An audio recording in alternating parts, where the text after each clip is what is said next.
Welcome to Sleepy Time History, where we gently guide you into a peaceful slumber with the soothing stories of the past.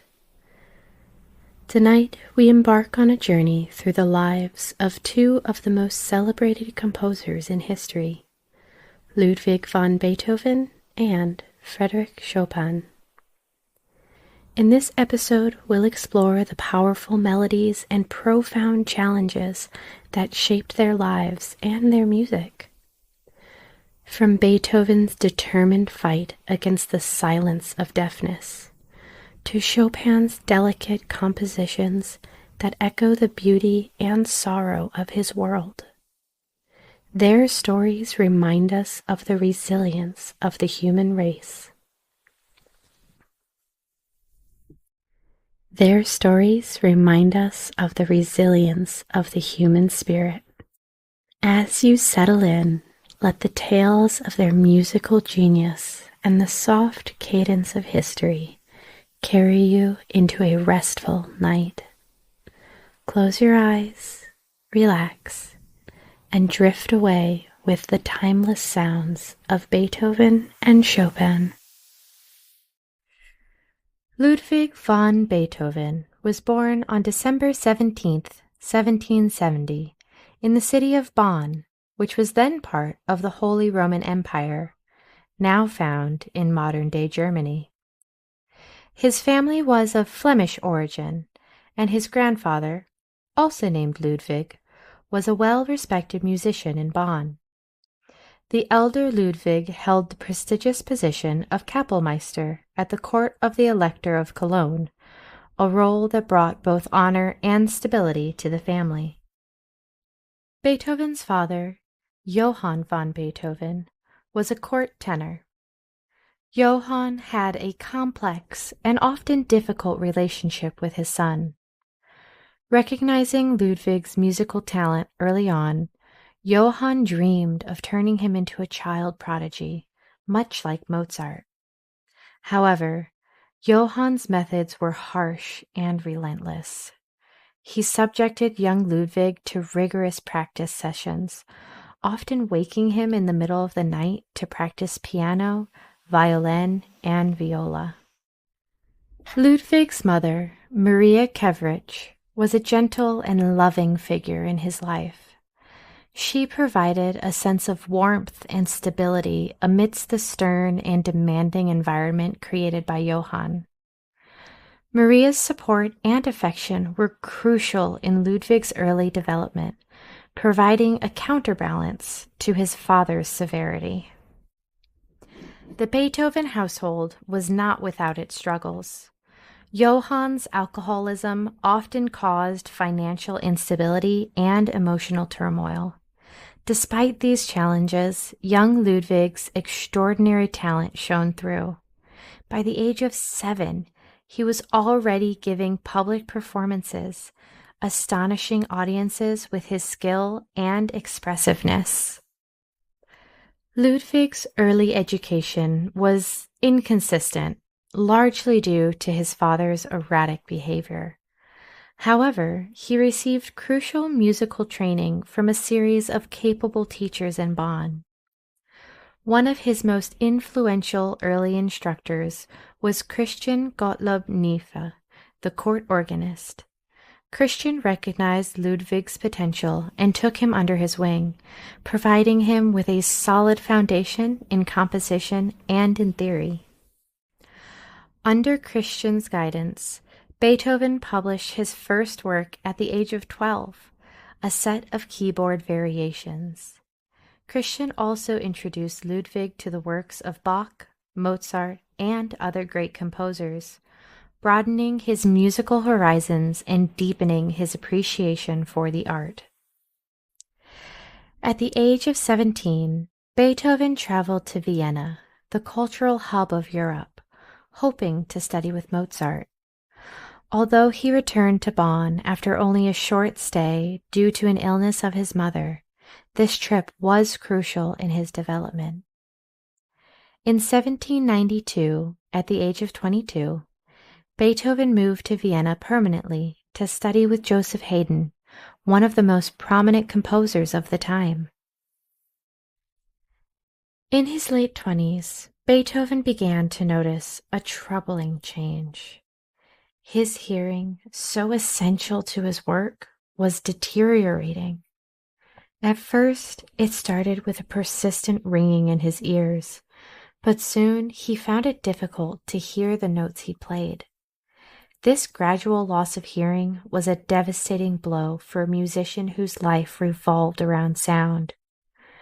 By the time he was in his mid-30s, his hearing loss had become quite significant. Despite seeking various treatments, nothing could restore his hearing. The loss of his hearing led to periods of deep despair.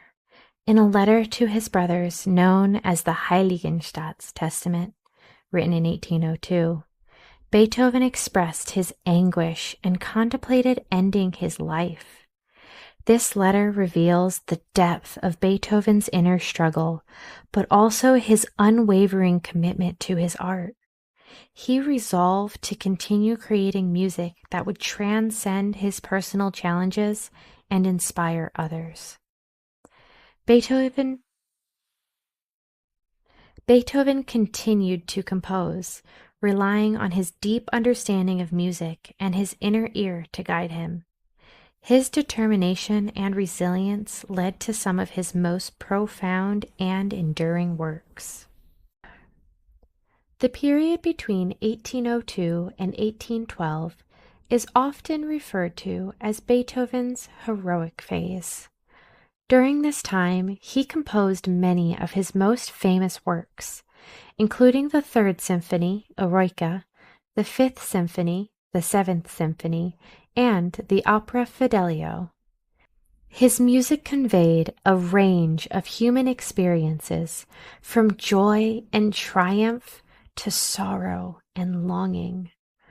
Works such as the Pathetique Sonata and the Fifth Symphony showcased his ability to channel his emotions into powerful musical expressions.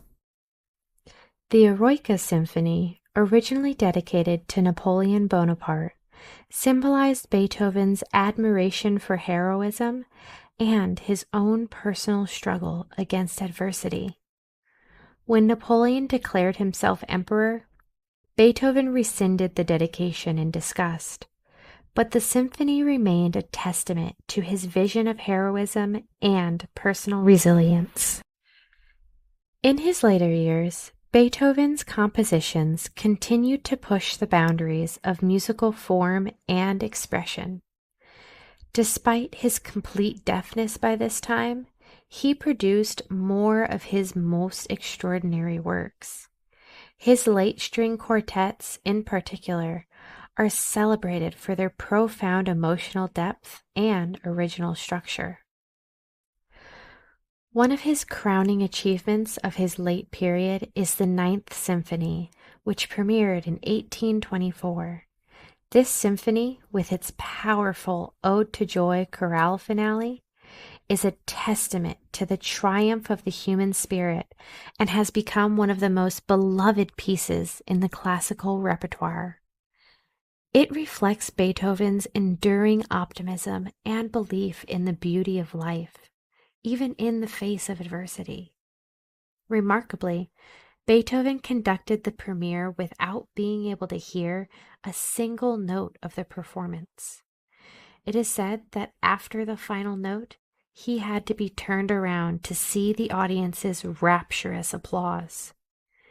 This moment symbolized the profound impact of his music and the admiration he commanded. Beethoven passed away on March 26, 1827, at the age of 56. His funeral procession was attended by thousands of mourners, reflecting his immense impact on music and culture. Beethoven's legacy is monumental. His works bridged the classical and romantic eras, and his influence can be seen in the compositions of countless later musicians. Beethoven's life was a testament to the power of human resilience and the boundless possibilities of creativity. Despite personal struggles and profound challenges, as well as health issues in his later years, he created music that transcends time and continues to inspire and move audiences around the world. As we reflect on Beethoven's life, we see a journey marked by incredible talent, relentless perseverance, and profound resilience. Beethoven's story is a reminder that even in the face of overwhelming adversity, one can create beauty and inspire generations. His music, born from both his triumphs and his sufferings, continues to touch our hearts and uplift our spirits. Consider how Beethoven's determination and passion fueled his creativity despite his challenges.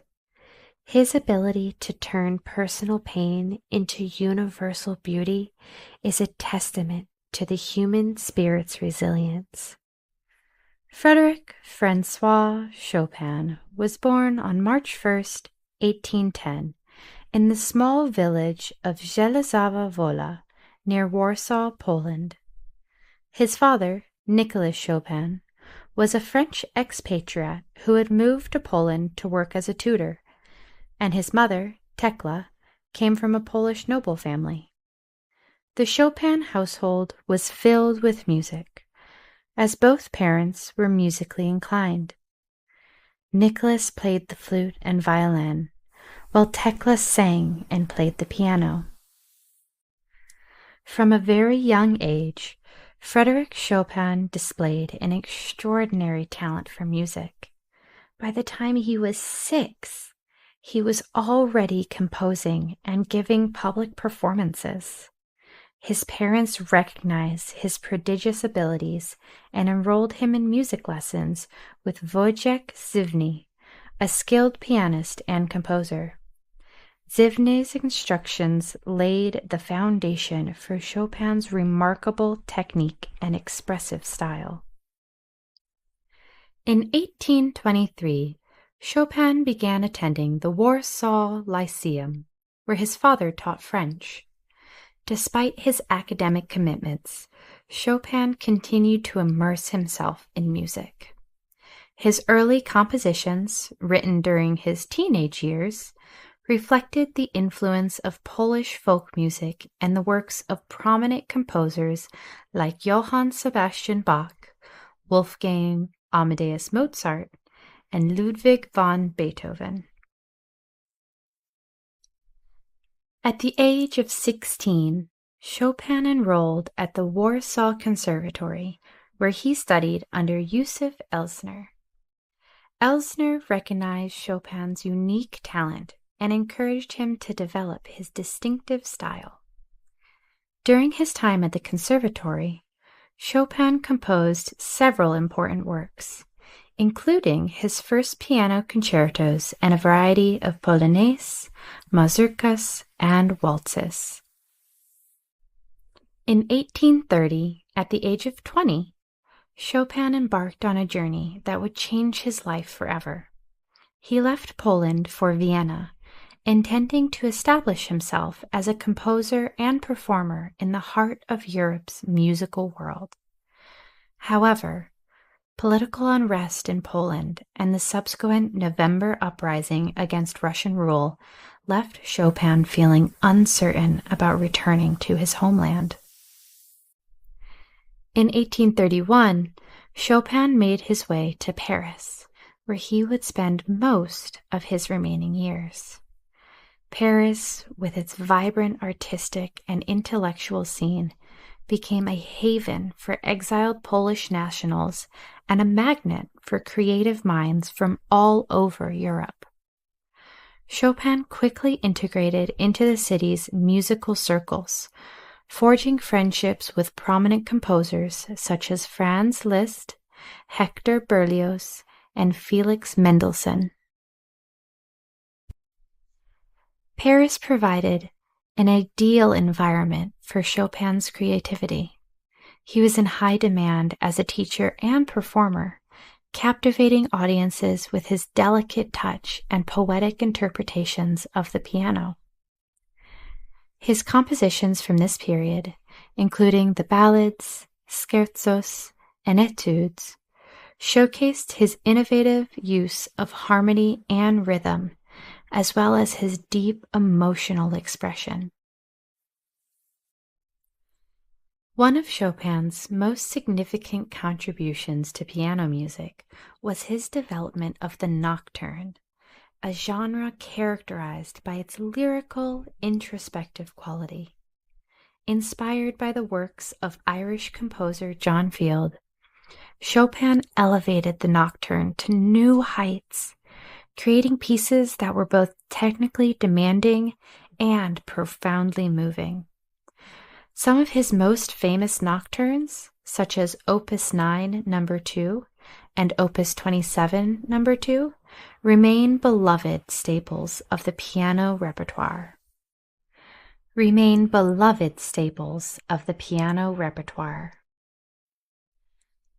In addition to nocturnes, Chopin composed a wealth of other works, including mazurkas, polonaises, waltzes, and impromptus.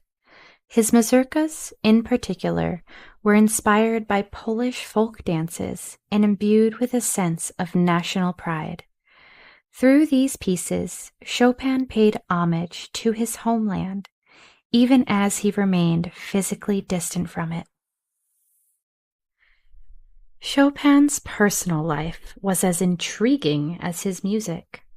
In 1836, he became engaged to Maria Wojcinska, a Polish noblewoman and former student. However, their engagement was short-lived, and the relationship ended, leaving Chopin heartbroken.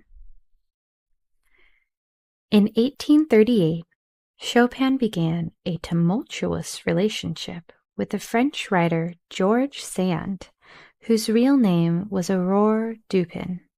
Sand was an unconventional and independent woman, known for her bohemian lifestyle and progressive views.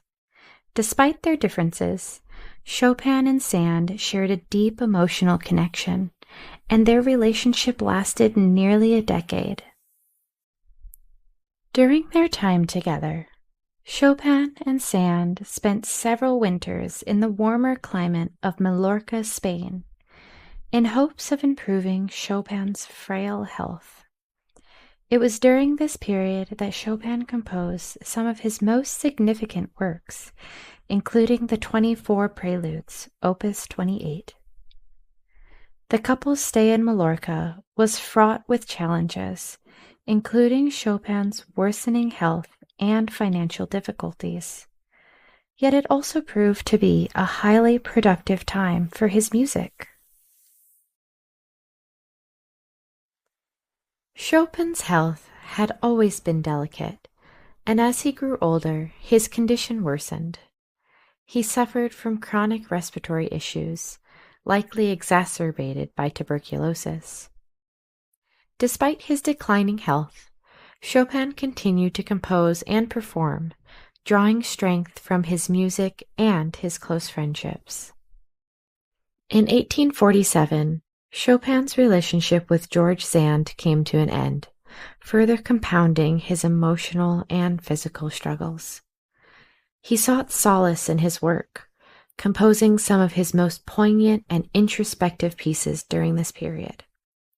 His late works, including the Barcarolle in F-sharp major, Opus 60, and the Sonata in B minor, Opus 58, are testament to his enduring creativity and profound emotional depth.